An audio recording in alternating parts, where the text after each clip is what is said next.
The year is 2024. Donald J. Trump, the man who once declared he could solve the Middle East crisis very quickly, is back. His return sends ripples of anticipation and anxiety through a region accustomed to seismic shifts. From the halls of power in Riyadh to the streets of Ramallah, one question echoes: what will Trump 2.0 mean for the Middle East? Trump's first term was a roller coaster ride for the region. He tore up the Iran nuclear deal. He moved the US embassy to Jerusalem. He cozied up to strongmen and alienated traditional allies. His unpredictable style, a mix of bombast and brinkmanship, left many guessing. Now, as Trump returns, the stakes are even higher. The Middle East is a tinderbox. Old conflicts simmer. New alliances are forming. The shadow of the past looms large, a constant reminder of the region's fragility. One thing is certain: Trump's second term promises to be anything but boring. Buckle up, folks. It's going to be a bumpy ride. The Israeli-Palestinian conflict, a Gordian knot of history, religion, and politics, has long defied resolution. This deeply rooted struggle has seen countless attempts at peace, yet each effort seems to unravel in the face of new challenges and old grievances. Trump's return to the political stage adds another layer of complexity to this already intractable issue. His policies and statements have often been polarizing, stirring strong reactions from both supporters and critics. During his first term, Trump openly sided with Israel, making decisions that significantly altered the dynamics of the conflict.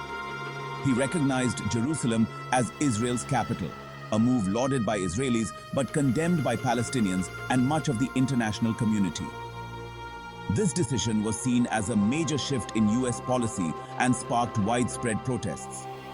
He also endorsed Israel's annexation of the Golan Heights, a disputed territory seized from Syria in 1967. This endorsement was another controversial move that drew international criticism. These actions, while pleasing to Israel's right-wing government, have further alienated the Palestinians and dimmed hopes for a two-state solution. The dream of two nations living side by side in peace seems more distant than ever. The Palestinian Authority, already weakened and divided, views Trump with deep suspicion. His actions have only deepened the rift between Palestinian factions and complicated efforts for unity. Many fear he will give Israel carte blanche to expand settlements in the occupied West Bank, effectively ending any chance of a viable Palestinian state. The expansion of these settlements is seen as a major obstacle to peace. Trump's return is likely to embolden hardliners on both sides, increasing the risk of violence. The already fragile situation could deteriorate further, leading to more clashes and instability. The situation in Gaza, a densely populated strip of land blockaded by Israel and Egypt, remains particularly volatile. The humanitarian crisis there continues to worsen, with limited access to basic necessities. Renewed clashes between Israeli forces and Hamas, the militant group that controls Gaza, could quickly escalate into a wider conflict. The cycle of violence seems unending, with each side blaming the other for the ongoing strife. Few issues animated Trump's foreign policy more than Iran. His administration was fixated on curbing Iran's influence in the Middle East. He viewed the Islamic Republic as the region's primary troublemaker, a nation that destabilized its neighbors and spread chaos. Trump often labeled Iran as a sponsor of terrorism and a significant threat to global security, citing numerous incidents and intelligence reports. His signature foreign policy achievement, if one could call it that, was withdrawing the US from the Iran nuclear deal, a move that sparked international debate. This landmark agreement, painstakingly negotiated by the Obama administration, aimed to limit Iran's nuclear capabilities in exchange for lifting economic sanctions. Trump's maximum pressure campaign, a combination of severe sanctions and military threats, was designed to cripple Iran's economy and force its leaders back to the negotiating table. The goal was to extract more concessions from Tehran. The strategy, however, yielded mixed results. While it did inflict significant economic pain on Iran, it also had unintended consequences. The economic strain fueled anti-American sentiment among the Iranian populace, and led Tehran to resume its nuclear program, which had been previously curtailed. With Trump back in the White House, the stage is set for a renewed confrontation with Iran. His administration is likely to double down on its hardline stance. The Islamic Republic, emboldened by its growing regional influence and the perceived retreat of American power, is unlikely to bow to US pressure. Iranian leaders have repeatedly stated their resilience. Tensions are already running high, with both nations engaging in a dangerous game of brinkmanship. Iran has vowed to avenge the killing of Qasem Soleimani, the powerful commander of its elite Quds force, who was assassinated in a US drone strike in 2020. This event has only deepened the animosity.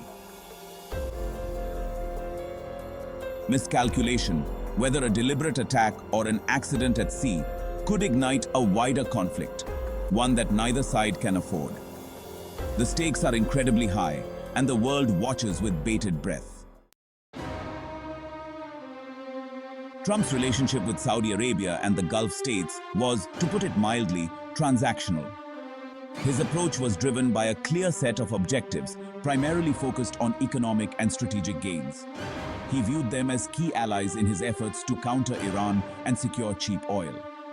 This relationship was mutually beneficial, as the Gulf states also saw an opportunity to strengthen their own positions in the region. They, in turn, saw in Trump a president willing to overlook human rights abuses and prioritize their security concerns. This was a significant departure from previous US administrations that often pressured them on these issues. Trump's first foreign trip as president was to Saudi Arabia, where he was greeted with lavish displays of wealth and adulation. This visit set the tone for his administration's Middle East policy, emphasizing strong ties with the Gulf states.